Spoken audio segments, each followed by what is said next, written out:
The sound of the refusal didn't come as a shout or a slur. It came as a polite, clipped sentence delivered with an artificial smile. Yet, in the hushed ambience of a first-class cabin sailing at 35,000 feet, it cut deeper than any insult ever could. It wasn't just a meal that was denied. It was a message, one that Jason Ellington, CEO of Arian Systems, received loud and clear. Jason was no stranger to luxury. As one of the rare black tech CEOs whose innovations in satellite networking were revolutionizing aerospace communication, he had become accustomed to flying private and first class. But this flight from New York to London was different, not because of the destination, but because of what unfolded midair.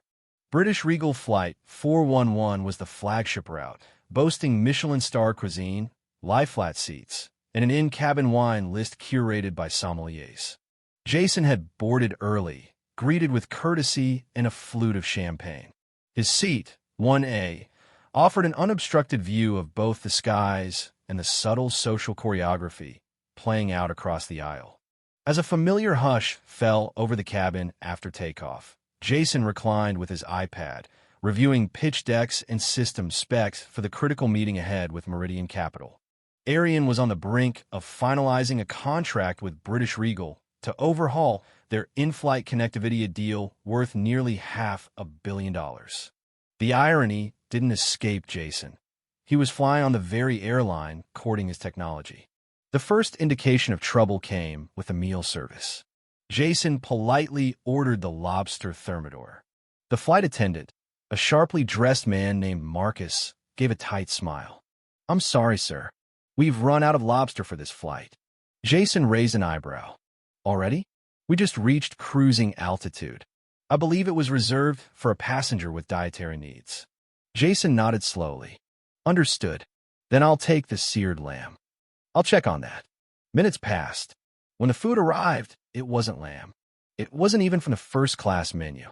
It was a generic chicken dish, one he recognized from a previous flight in premium economy.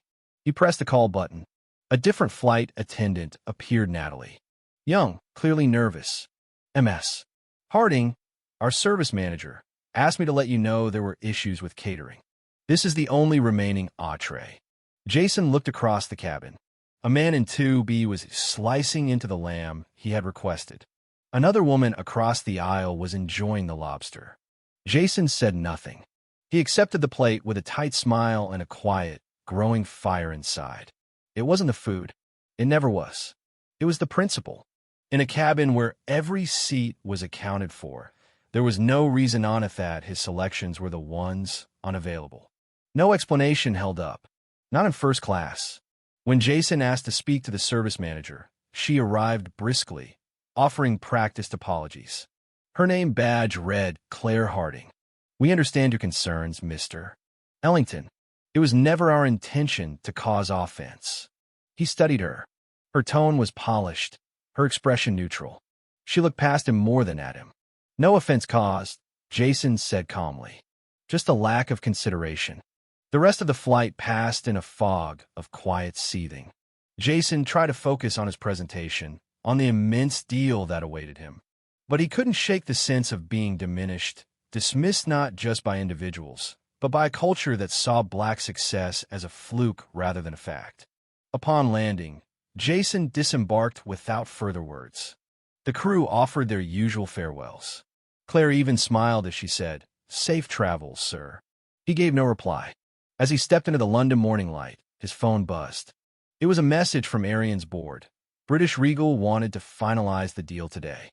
Jason was expected at their headquarters in less than 2 hours. He stopped walking.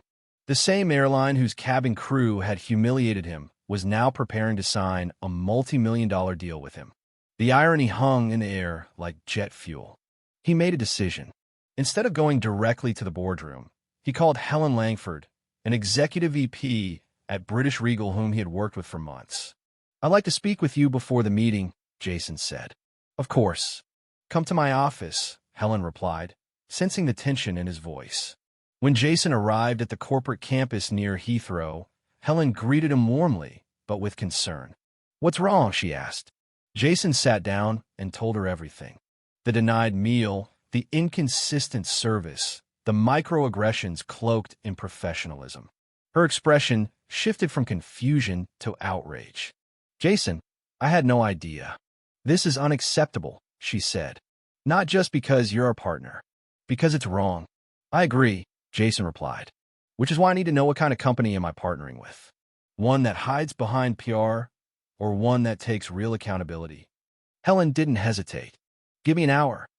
Within the hour, she convened an emergency meeting with British Regal's executive leadership. Jason was asked to recount the incident, which he did calmly and meticulously. No dramatiques. The board listened in silence. Finally, Helen turned to the head of customer experience. "Where's the crew now?" "They're on break in the lounge," came the reply. "Bring them here," she said. Jason stood as Claire Harding, Marcus, Natalie, and another attendant named Evan entered the room. They froze when they saw him. "Mr. Ellington has something to say," Helen announced. Jason turned to them. "I want to understand. Why was I treated differently?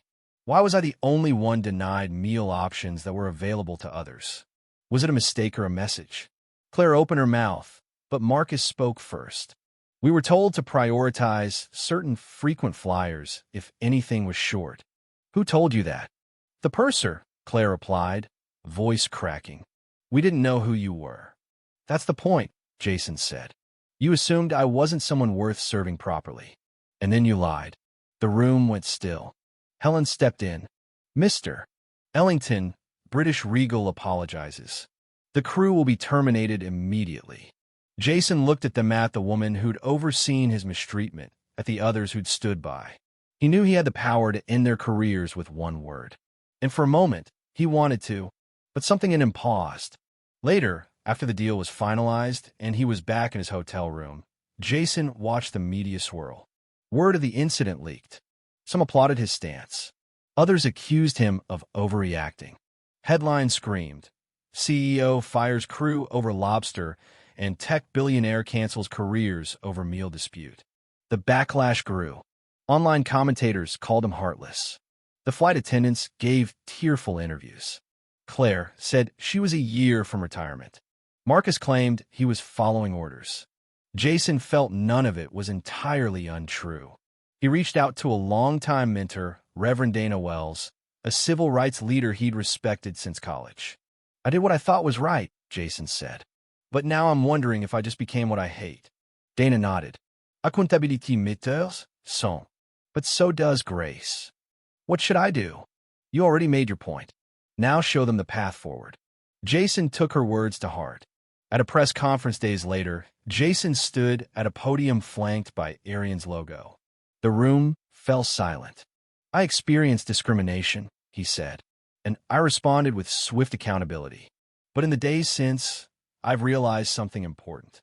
True leadership isn't just about removing those who fail, it's about helping them rise above failure." He then proposed a solution. Instead of permanent dismissal, the flight attendants would be given a second chance through mandatory training, community service, and public restitution. If they completed it, they could apply to return. British Regal accepted.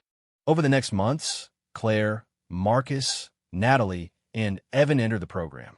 It was grueling. They worked with diversity trainers, psychologists, and even volunteered in underserved schools. They wrote essays, faced uncomfortable truths, and confronted their biases. Jason never met with them during that time, until one flight. Returning from London months later, Jason boarded a British Regal flight.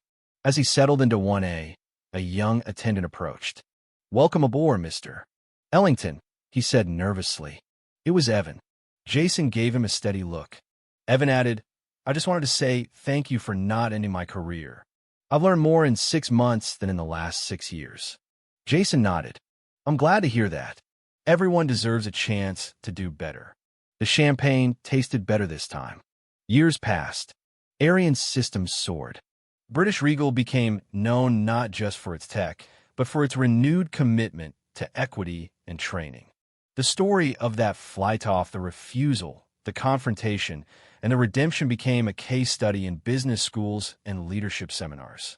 And Jason Ellington? He never forgot how close He came to letting righteous anger define him. But in the end, he chose to lead differently, not just with power, but with purpose,